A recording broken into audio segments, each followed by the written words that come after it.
Presidente Correa, gracias por la oportunidad de charlar acá en México, pues no solamente sobre Ecuador, sino también América Latina y, si a usted le parece, hasta de México. No es frecuente encontrarse con un exmandatario que generó una revolución ciudadana en su país durante estos 10 años de gestión, y después de un trance tremendo en el Ecuador con un personaje que perteneció al mismo movimiento y que lo traicionó, ahora existe la posibilidad de retomar el proyecto o un proyecto progresista también en el Ecuador. Así es que muchas gracias. Gracias a ustedes, siempre feliz de estar en México. Estuve revisando sus hojas de vida, así que tengo ganas de salir corriendo, estoy muy nervioso. Fueron grandes periodistas, referencia para México y para los periodistas. Y sobre lo que sucede en Ecuador, el dolor ha sido muy grande, el dolor humano, el tiempo es irrecuperable, el tiempo perdido, sí, la destrucción que han hecho del país, porque por último persigan y construyen algo nuevo mejor, destruyeron todo, es inmensa. Pero siempre supimos que no podían prevalecer, no tenían la verdad, no tenían la convicción, que sí la tenemos nosotros. Lamentablemente, como les decía, los costos son inmensos y el recurso más escaso es el tiempo, y nos han hecho perder 20 años para el desarrollo. ¿Qué es lo que lleva a un hombre, presidente, porque usted habrá tenido mucho tiempo para la reflexión en este tiempo, desde el exilio, digamos, qué es lo que lleva a un hombre que ha estado con usted hombro con hombro, que lo ha acompañado un tramo tan largo, porque es muy largo, es 2 veces vicepresidente con usted? 6 años vicepresidente de la República, 10 años vicepresidente de Alianza País. Imagínese, ¿qué lleva a un hombre a tomar una decisión como esa de traicionar no solo a usted, sino a un movimiento completo? Eso tendría que preguntárselo a él. Sin embargo, yo estoy convencido que él es un psicópata. Es decir, tiene una enfermedad mental, porque nadie puede ser tan cínico, tan descarado, y no sonrojarse. O sea, Moreno era de los que fue capaz de decir que habíamos hecho una carretera para que pase el narcotráfico en la frontera, porque se estaba haciendo la binacional Ecuador-Colombia y se atrasó el lado colombiano, como 2 años. Nosotros terminamos primero por eficiente, hicimos hasta el puente, no había nada del otro lado, y hasta en CNN salió diciendo que era una carretera para que pase la guerrilla, el narcotráfico, porque teníamos alianza con el narcotráfico. Y luego cuando lo dijo en CNN, y luego la fue a inaugurar. O sea, alguien normal no puede ser tan descarado. Sabemos también que a veces tenemos más información de que ya había reuniones previas, esto se estaba preparando. Una de las hipótesis es que Moreno es un corrupto, se descubrió su cuenta secreta en Panamá, pero lo descubrieron tal vez ante los norteamericanos y lo amenazaron con aquello. Es una de las tantas hipótesis, pero estoy convencido que el tipo es psicópata, tiene un resentimiento profundo con la vida, con los demás, y como le decía, ¿no? Nadie puede decir mentiras tan descaradas sin sonrojarse o incoherencias tan descaradas. Por ejemplo, ahora usted leerá sus tweets, y no, unámonos contra la dictadura. O sea, 10 años, 6 años fue vicepresidente de una dictadura, 10 años vicepresidente del partido de la dictadura, y nunca se dio cuenta que éramos dictadura. Entonces, ¿quién puede creer algo así? Ahora, la prensa lo apoya, ¿no? Y con eso cualquier estupidez se repite. Con tanto poder ha tenido la prensa en el Ecuador, y de tal manera que pueda, por ejemplo, en la coyuntura electoral que hay en ese país, influir a favor o en contra de alguien? Pero por supuesto, y antes era determinante. Con nosotros en los 10 años tuvimos más credibilidad que la prensa, y ese es su odio, su rencor, porque no pudieron someternos, y teníamos más credibilidad que ellos. Yo creo que en América Latina, sobre todo en Sudamérica, ya en ciertos países no tiene capacidad de poner o sacar presidentes como antes, pero sí tiene poder de hacer daño. Y el problema fue que al inicio del gobierno de Moreno todavía había la inercia en nuestro gobierno. Empezaron a destruir todo, desbarataron plan de desarrollo, todo, pero había una inercia y 10 años de prosperidad, de institucionalidad, Plan Nacional de Desarrollo. En consecuencia, aparecía al inicio como un gobierno exitoso que además estaba luchando contra los corruptos que éramos nosotros, sí, y corrupción de la cual nunca se había dado cuenta, siendo vicepresidente. Ahora, ¿estúpido? ¿O está mintiendo? O sea, pero no hay salida, me explico. O sea, tanta corrupción y nunca se dio cuenta. Entonces, esto era mentira, pero con el apoyo de la prensa, con el éxito aparente del gobierno por la inercia que tenía en nuestros 10 años de gobierno, tenía una gran popularidad y credibilidad, Moreno. Por supuesto, después de años todo se derrumbó, porque él destruyó todo y como es un inepto, se notó su fracaso, y ya la prensa también con él perdió muchísimo. Pero al inicio del gobierno de Moreno, la prensa con Moreno, o sea, Moreno no es nada sin la prensa, hizo muchísimo daño. ¿no? Nos bajaron muchísimo la popularidad. Sabíamos que era cuestión de tiempo, pero por supuesto que sobre todo en determinadas coyunturas, la prensa, la mala prensa puede hacer mucho daño.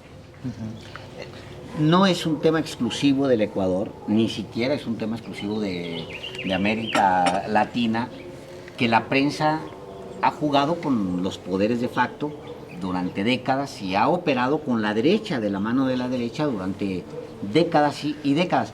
Pero al mismo tiempo, y me gustaría mucho ver su lectura sobre esto, presidente, al mismo tiempo también es cierto que la prensa en México, en Ecuador y en el mundo ha entrado en un tobogán de descrédito. Mire, yo creo que ya no podemos seguirnos engañando, tratar de tapar con el sol con un dedo. El grave problema de América Latina es el desarrollo de la prensa. Nosotros, los partidos progresistas, no enfrentamos a los partidos de derecha, enfrentamos a su prensa, porque la prensa latinoamericana pertenece a las élites, y no para informar, sino como instrumento para conservar el status quo. Pero no nos engañemos, no tapemos el sol con un dedo. Como no tienen argumentos en contra, usan argumentos ad hominem, contra la persona, contra el mensajero, no contra el mensaje. Entonces resulta que yo odio a los periodistas porque me decían las verdades. Mi segunda hija es periodista. Lo que más necesitamos es buenos periodistas, buena prensa, como buenos políticos y buena política. Y no se puede generalizar. Así como hay malos políticos, hay buenos políticos. Hay mala política y buena política. Hay mala prensa y hay buena prensa, pero cada vez más escasa. Y sobre todo por la estructura de propiedad de los medios que pertenecen a las élites latinoamericanas. Para mí esto es un problema mundial. A nivel mundial, los medios pertenecen a las grandes corporaciones. Pero hay ciertos límites en cuanto a profesionalismo, ética, que aquí se han destrozado. En Estados Unidos, un medio que mienta pierde muchísimo. Aquí no pasa nada, va a ser aplaudido por el resto, porque hay un espíritu de cuerpo brutal. Y para defenderse, son muy hábiles, ellos dicen que criticarlos es criticar la libertad de prensa. Todos estamos con la libertad de prensa. Lo que no estamos es contra esos negocios corruptos dedicados a la información, que deberían ser los guardianes de la verdad y son los primeros en robarnos esa verdad, en función de sus dueños, en función de sus patrocinadores y en función de sus intereses. Y mientras no resolvamos ese problema, querido Álvaro, Alejandro, mexicano, latinoamericano que me escucha, clarito, mientras no resolvamos el gravísimo problema que es la prensa, el poder sin contrapoder, no tendremos democracia y no tendremos desarrollo. Porque para democracia deben tener información, para elecciones libres. Solamente la verdad nos hará libres y son los primeros en robarnos la verdad. Y sin información verídica, más aún con manipulación, no sabremos tomar las decisiones correctas de acción colectiva, entre ellos elegir adecuadamente, con lo que es clave, la acción colectiva, la buena acción colectiva para el desarrollo. Con esta prensa latinoamericana, les repito, no tendremos ni verdadera democracia ni posibilidades de desarrollo. La prensa, sin embargo, los medios de comunicación en su conjunto, ya no solamente los medios impresos, la televisión, la radio, y también la potencia que han adquirido esos mismos medios por las nuevas tecnologías, no solamente, digamos que hacen mal periodismo, sino forman parte también de un esquema para desestabilizar y hasta echar abajo gobiernos, lo que se denomina como el lawfare, este mecanismo en el que sí participan los medios, pero intervienen otros elementos. El uso faccioso de las leyes y del Poder Judicial, por ejemplo. Ya me refiero a eso, pero yo me amplío un poquito de la reflexión anterior, que es demasiado importante. O sea, la democracia equilibra poderes. Si en la época de Montesquieu hubiese existido el poder que ahora tiene la prensa, hubiera tomado en cuenta ese poder y creado un contrapoder o un control social que se llama ley. Por el contrario, Montesquieu defendía a la prensa porque en ese momento era el cachorro rozagante que evitaba que el poder público cruce ciertas líneas rojas. Ahora no nos engañemos, es el mastín rabioso que acorrala al sector público, sobre todo cuando se dedica al bien común. No nos engañemos, ¿no? ¿Y qué es lo que cambió? O sea, hace 300 años, 250 años, bueno, todavía con los adelantos tecnológicos se abarataron los medios impresos, con las democracias se lograron libertades, se logró alfabetizar a la gente y empezaron a tener mucho más poder la prensa escrita en un primer momento, luego los medios audiovisuales, y como le insisto, dada la estructura de propiedad, aunque hay otros problemas, pero sobre todo dada la estructura de propiedad que pertenecen a grupos económicos como en Ecuador. Cuando yo llegué de los 6 canales nacionales, 5 pertenecían a la banca. Aquí también. Y no eran creados para informar, sino para defender los intereses de los emporios económicos. También. Primero creaban el emporio y luego compraban medios de comunicación para defender los intereses del emporio. Aquí también. Entonces, con ese poder que adquirieron, más la estructura de propiedad, la dedicaron a defender intereses, a defender el bien común. Esto los latinoamericanos debemos tener clarito si queremos tener verdadera democracia, insúltenme lo que quieran, pero refuten argumentos, ¿no? Si queremos tener democracia y algún día alcanzar el tan deseado desarrollo, el buen vivir. Contestando su pregunta, ahora la prensa es un instrumento fundamental para otra forma de desestabilización. En los 70 habían botas militares, era demasiado descarado. Pensamos que no era posible en el siglo XXI, aunque se dio en Honduras. ¿Ya? Había complicidad de la prensa, un desgaste permanente del gobierno como Salvador Allende, el rol del Mercurio, ¿no? Pero había, ¿no? Pero ahora hay medios más sutiles, se llama el lawfare, la judicialización de la política o la politización de la justicia, como ustedes quieran. Lawfare es un término inglés anglosajón que significa guerra jurídica, es masacrar jurídicamente a la víctima elegida, normalmente cuando ha participado el sector público, porque nuestros sectores públicos son tan complejos que siempre va a faltar una coma, siempre puede haber una omisión y de eso se crea una narrativa que todos son corruptos y si cabía ponerle solo la coma o una multa, le ponen un juicio penal, a mí me condenaron por influjo psíquico, ¿no? Y con eso aniquilan la reputación de esa persona, probablemente su economía, incluso sus familias. No se imagina el dolor humano que esto ha creado, ¿no? Porque se entra en crisis económica, hay que vender el carro, la casa para pagar abogados y eso destruye hogares. Y es la forma de desconcentrar a esa persona y ya la anulan políticamente. Eso intentaron hacerlo con nosotros, gracias a Dios no lo lograron. Pero diría que dos son los ejes fundamentales del lawfare. O sea, un requisito. Normalmente haber estado en el sector público para tener de qué acusar. Entonces, hay un caso de corrupción, en 10 años de gobierno, ¿cómo no va a tener un caso de corrupción? Y lo generaliza y por supuesto el culpable es el presidente, ¿no? Así sea el conserje del último ministerio. Y con eso, la prensa genera consentimiento, como dice Chomsky, ¿no?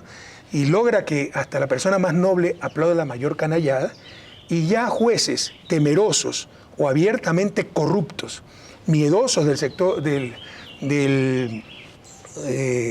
poder mediático o del poder político de turno, o tal vez también que vendieron sus conciencias, ya solo copian los que dicen los titulares. Y como le insisto, se logra consentimiento, se logra consenso, y hasta la persona más noble aplaude. Entonces los dos ejes fundamentales para el lawfare es el poder mediático que logra ese consentimiento y ese consenso, y jueces corruptos que no administran justicia, sino ya tan solo copian los titulares de la prensa. No me quiero salir de ese tema, presidente, pero sí quiero insistir en el tema de la prensa para que usted desarrolle un poco más. Yo le puedo escribir libros sobre la prensa. Y de hecho está entre mis planes, pero con la persecución que he recibido, pensaba escribir 5 libros, pero yo no acabo el primero. Bueno, es un ingreso, es una fuente de ingresos. Si usted lo escribe, lo va a vender mucho. Ya está el contrato con la editorial y ya tengo un año de atraso. Un año de atraso, tengo una vergüenza enorme. Bueno, porque... Para el primer libro. Para el primer libro, primer tomo. Sí, porque sí es un tema que necesita profundidad y seriedad. Hay que reflexionar al respecto, no es cualquier detalle, es el detalle. Usted viene de regreso de alguna manera, porque pues ya lo persiguieron, consiguió el asilo, han dado asalto de mata, como se dice normalmente. ¿Qué significa asalto de Malta? Pues como corriendo de aquí porque te están persiguiendo. A ver, aquí aclaremos algunas cosas, porque eso tantas imprecisiones. Yo dejé el poder en mayo del 2017 y me pudiera lanzar a reelección, no quise, ganaba en una sola vuelta, pregúntele a cualquier persona honesta. Pero quise retirarme porque eran años muy duros, de mucha satisfacción, pero la política es algo injusto, porque uno toma una opción personal, pero involucra a toda la familia. Sin duda. Y hay familias a las que les gusta hacer figuretti, tomarse fotos, que primera dama, que tonterías así. Mi familia es todo lo contrario. Mi esposa siguió 10 años siendo sencilla profesora de primaria. Mis hijas se me graduaron, obtuvieron beca del gobierno francés, estuvieron en el liceo francés en Ecuador, porque mi esposa es belga. Y enseguida se me fueron porque ya no aguantaban la presión de la seguridad, etc. Entonces, yo dije, bueno, hasta aquí ya 10 años son suficientes, me voy, no sé si en forma definitiva, pero al menos por un tiempo a separar de la política, y voy a vivir a Bélgica. Salí con 70% de aprobación, sin una infracción de tránsito, hasta que nos traiciona Moreno, y ya me levantaba todos los días a ver qué nueva acusación tenía. Entonces, esto para desmontar esto de que yo he salido huyendo, o de mata en mata. Okay. Yo he vivido en Bélgica, todo el mundo sabe dónde vivo, y le hemos ganado todo a nivel internacional. El asilo belga, los rechazos de la Cancillería belga a todos sus pedidos, los rechazos de Interpol a todos sus pedidos de alerta roja por lo ridículo del caso. Lo que pasa es que en Ecuador todo está tomado y no se enteran de estas cosas. Pero a nivel internacional están haciendo solamente el ridículo. Bueno, el correísmo está de regreso. Okay.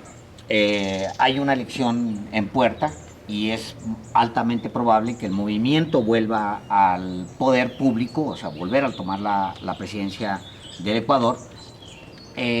Y eso también le permite a usted reflexionar hacia el futuro de la prensa. Ya no solo lo que ha sucedido en el pasado, sino el futuro de la prensa. La participación del Estado en los medios siempre es muy polémico.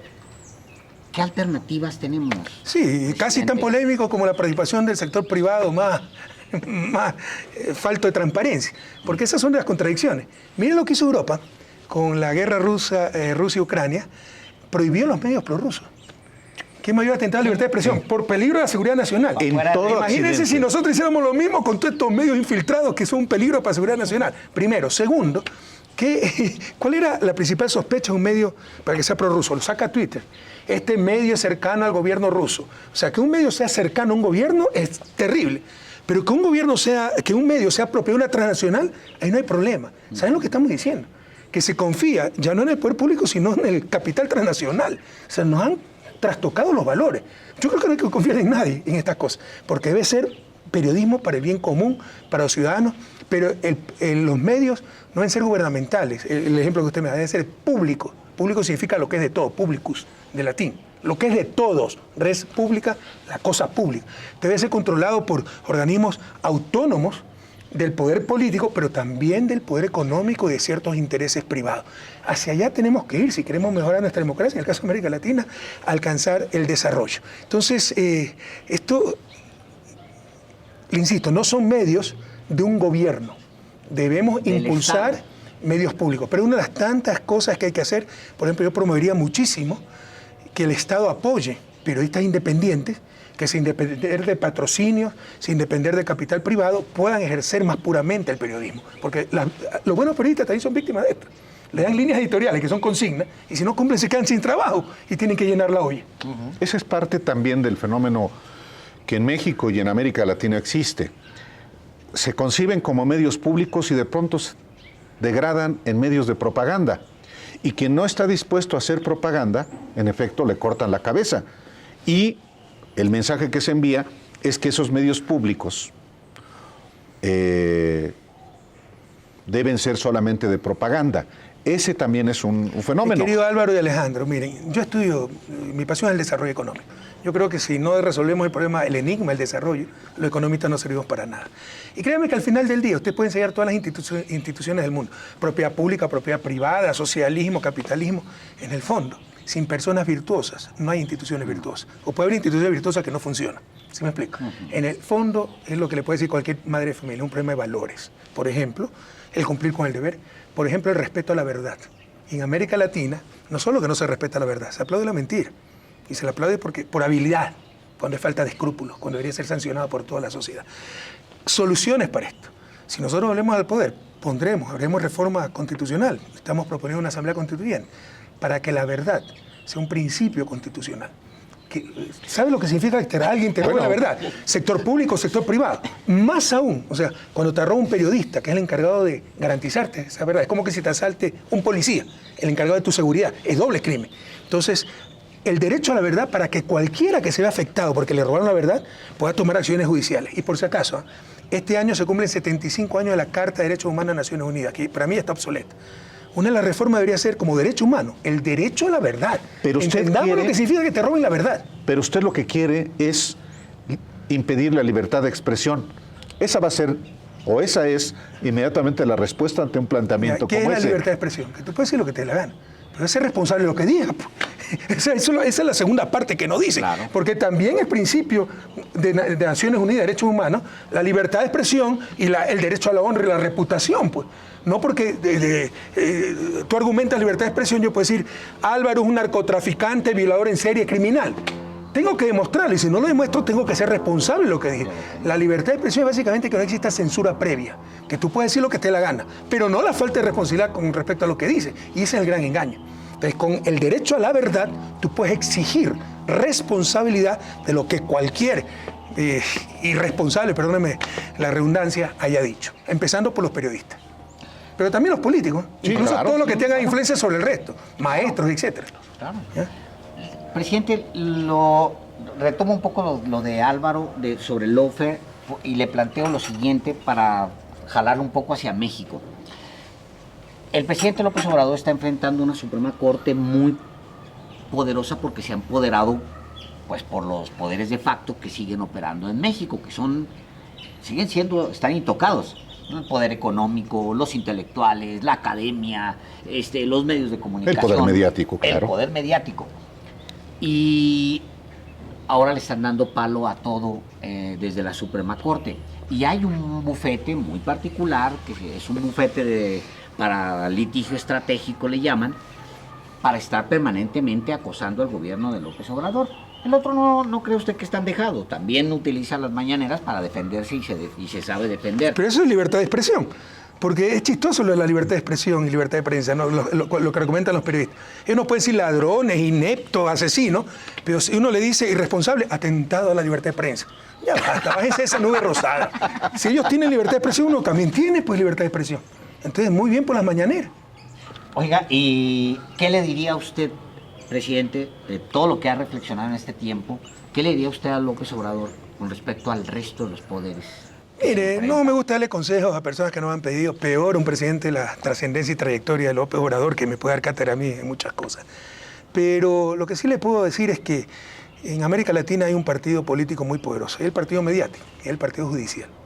El sistema judicial de América Latina está infiltrado. Esto no es improvisado, ha sido planificado.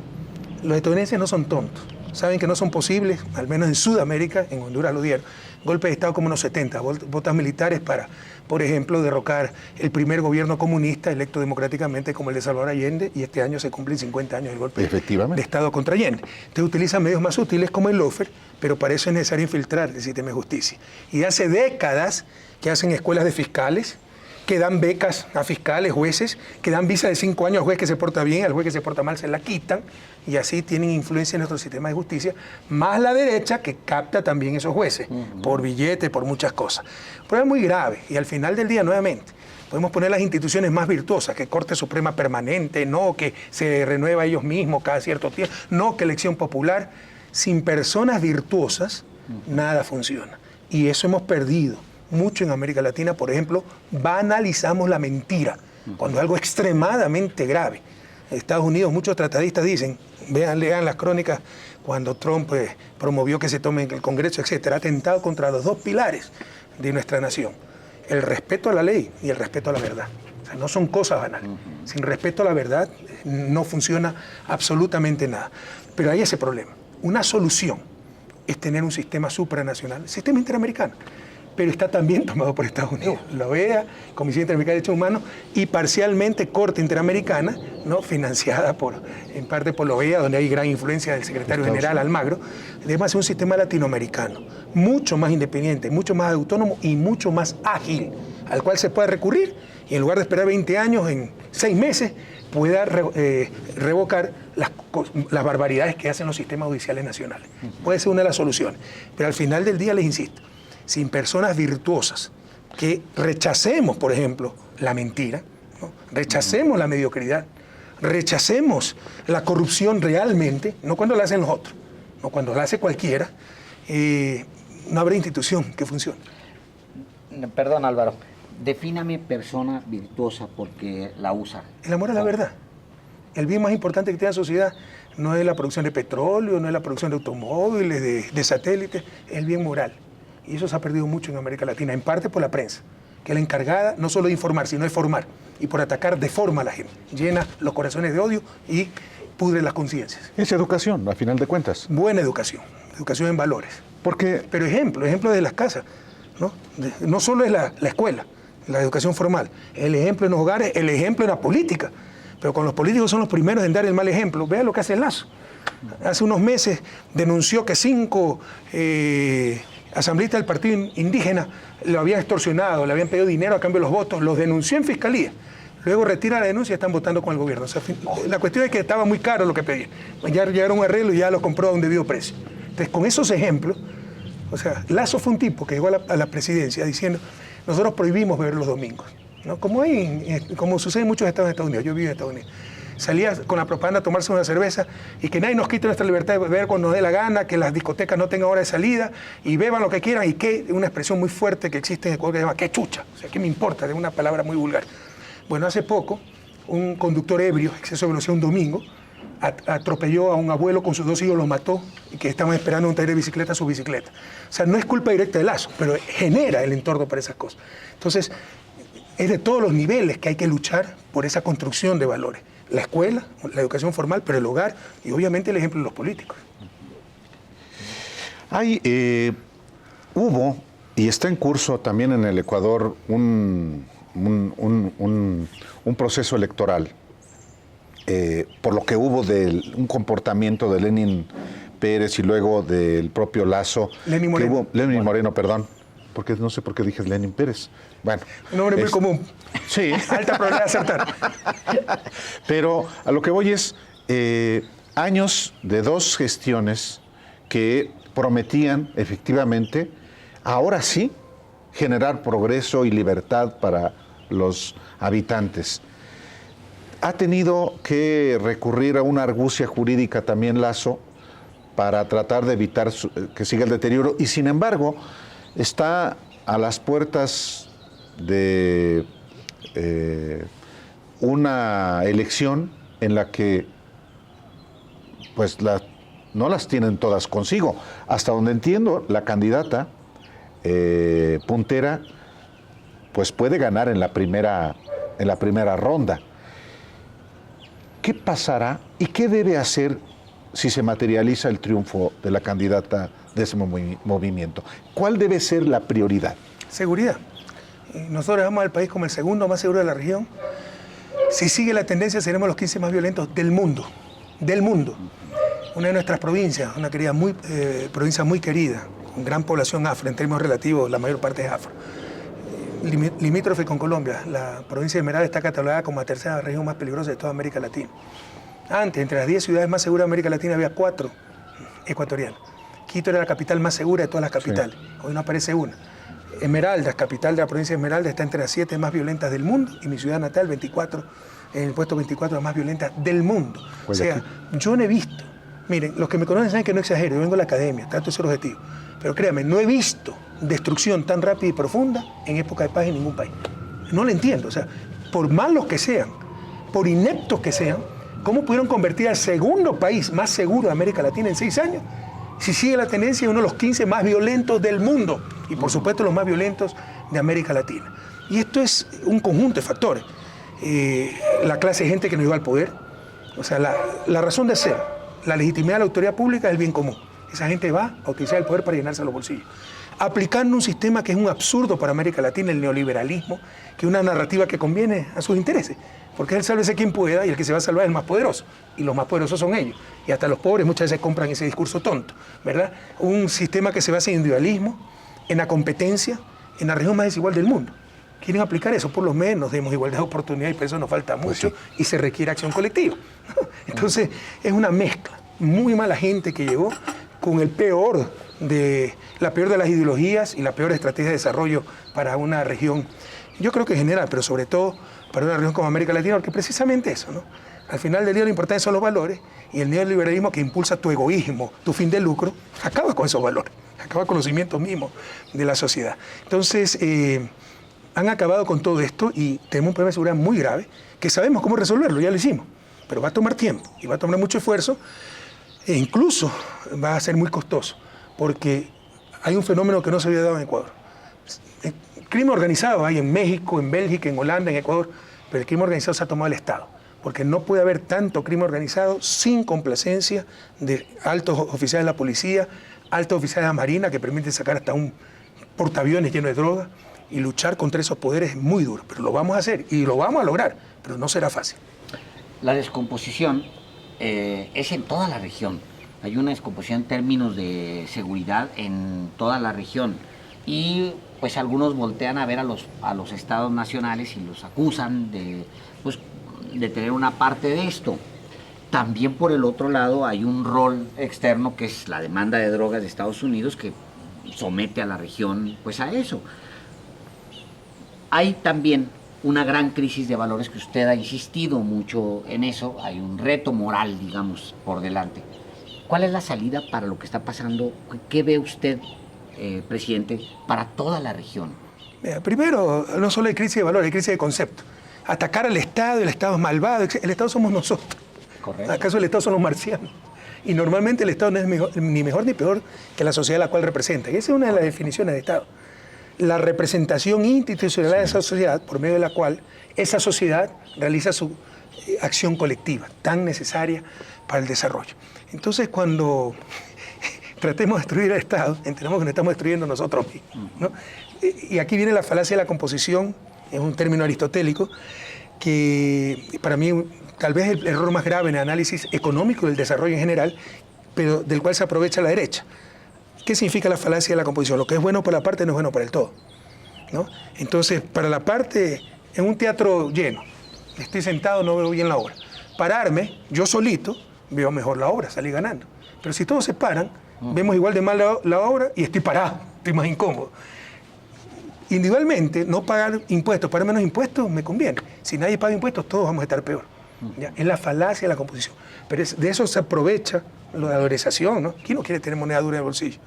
Pero si no generamos moneda dura como colectivo y todos queremos tener moneda dura en el bolsillo, colapsa la economía. Sí. ¿Ya? Entonces, de eso se aprovecha la derecha con su individualismo, ver la parte, no el todo.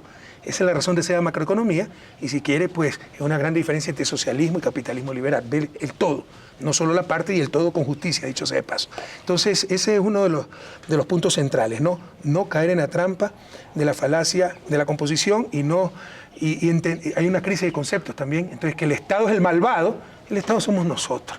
Y si no apoyamos al Estado, todos vamos a estar peor, porque el Estado es el instrumento por medio del cual realizamos acción colectiva que es necesaria para el buen vivir de todos y todas y todos. Seguridad, por ejemplo. ¿Ya? Es una reflexión. Con respecto a lo que usted dice, yo no es que tengo las soluciones para todo tampoco. Sin embargo, el problema de drogas, es claro que hay que cambiar la estrategia. Y no solo eso, no es nada nuevo. El alcohol es una droga, y la droga más mortal, la que más accidentes causa. Bueno, en los años 20 se estableció la enmienda de prohibición de consumo de alcohol, producción de alcohol y consumo en Estados Unidos. Se armó una matanza, las mafias, Al Capone, violencia extrema, que a los 10, 12 años tuvieron que derogar la enmienda, es la única enmienda derogada. Bueno, el problema del alcohol en los años 20 de Estados Unidos es perfectamente análogo al problema de las drogas en el siglo XXI, con una sola diferencia, que allá los productores también eran gringos, entonces los muertos eran gringos. Acá los productores son latinoamericanos, así que bombardeen nomás. Allá, como decía el gran Eduardo Galeano, ¿no? Nosotros ponemos, en la lucha contra las drogas, las responsabilidades están compartidas. Nosotros ponemos los muertos y ellos ponen las narices, ¿ya? ¿Por qué no atacan el consumo? 4 presidentes vivos de Estados Unidos, Clinton, Obama, Bush, y se me escapa el otro, ¿no? Han declarado que eran consumidores de droga. ¿Con qué calidad moral nos dicen a nosotros que se van matando gente, destruyendo cultivos para luchar contra las drogas? ¿Por qué no evitan el consumo en Estados Unidos? Entonces se necesita cambiar la estrategia de lucha contra la droga porque obviamente ha sido un fracaso. Una última pregunta de mi parte. ¿Qué papel jugaría usted o jugará en caso de que gane la candidata?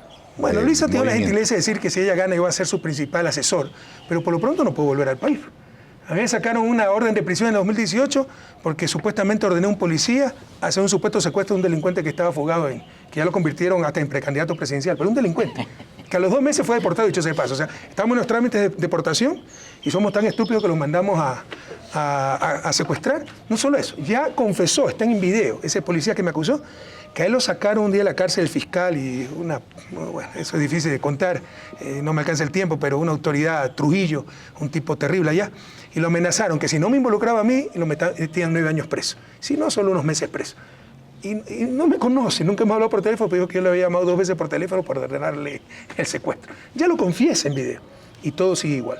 Y luego, antes de la elección del 2021, como yo podía ser candidato a vicepresidente o asambleísta, ¿no? En pleno COVID, cuando miles de juicios estaban paralizados por orden del Consejo de Judicatura, que organiza todo el sistema, no se me mueve ningún juicio a no ser que sea flagrancia, solo siguió el juicio de soborno, que mi gobierno había recibido sobornos que nunca han existido, y como no tenían pruebas contra mí, aunque no lo crean, les puedo demostrar la sentencia, se las puedo hacer llegar, me condenan porque he instigado, por medio de influjo psíquico, ya una organización criminal a recibir soborno. Esa organización criminal son mis ministros de Estado, mi secretario jurídico, etc. O sea, lo más ridículo del mundo. Pero lo sacaron horas antes de que me inscribiera como candidato en el 2021. Entonces todavía no puedo regresar. Ahora, es cuestión de tiempo que se le rumbe tantas payasadas a nivel internacional, son las reír. Lamentablemente las instancias internacionales se demoran mucho, pero la ONU probablemente el próximo año ya saque el Comité de Derechos Humanos su sentencia sobre este caso por demás ridículo, pero ya el daño está hecho, ¿no? Entonces, veremos, es cuestión de tiempo que se le arrumbe todo y yo pueda regresar a mi patria. El 23 de septiembre se cumplen 50 años del golpe contra Allende, el vergonzoso golpe contra Allende. 11 de septiembre. O el 11 de septiembre, porque 1973. La Liga Comunista 1973. 23 de septiembre. Es correcto, se me atravesó porque... El 11 de septiembre. Es correcto. ¿Hay esperanza para América Latina? Siempre, y si no, tenemos que convencernos de que hay, porque la vida sin esperanza no vale la pena vivirlo.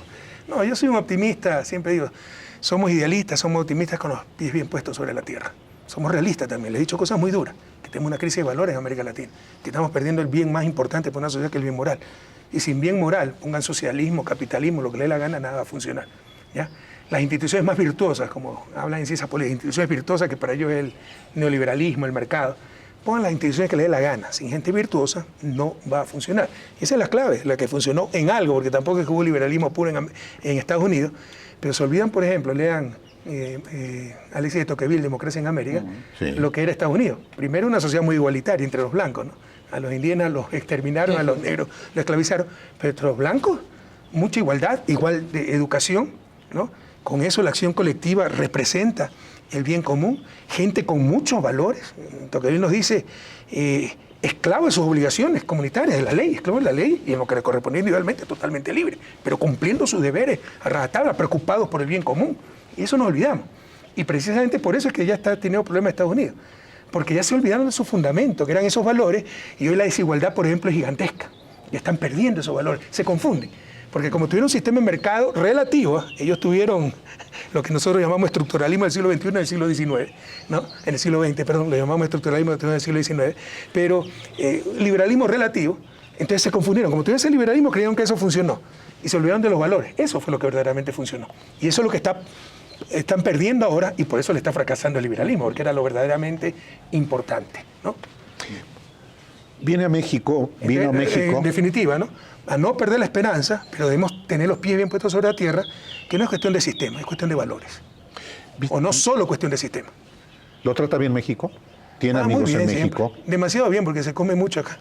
Y la... Se pierde la dieta del régimen. Ya se regresa. Imposible mantener el régimen. ¿Y a qué vino a México? Porque acá va a ser la central de campaña. Yo tengo medio gobierno exiliado en México, que es otra de las pruebas de que los corruptos siempre fueron ellos. O sea, ¿ustedes creen que un gobierno como el mexicano va a dar, con una tradición de asilo, de respeto a derechos humanos, va a dar asilo a corruptos? Da asilo a perseguidos políticos. A mí lo dio Bélica, ¿no? Venezuela también ha dado, Argentina también ha dado. Le está diciendo, los corruptos son ustedes, ya basta de persecución. Pero ya todo está tomado y todavía eso no llega a la gente, pero pronto llegará. De todos modos, mire, el apoyo es inmenso, eso quiere decir que la gente no les cree, confía en nosotros.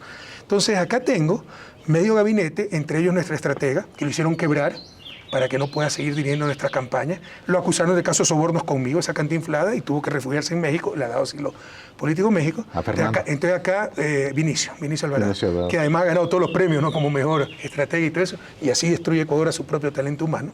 Esa es la política ecuatoriana y latinoamericana, lastimosamente. Es una de las causas de su desarrollo, ¿no? Pero en todo caso, acá hacemos la central de campaña por la seguridad que da México y por los compañeros que tenemos aquí.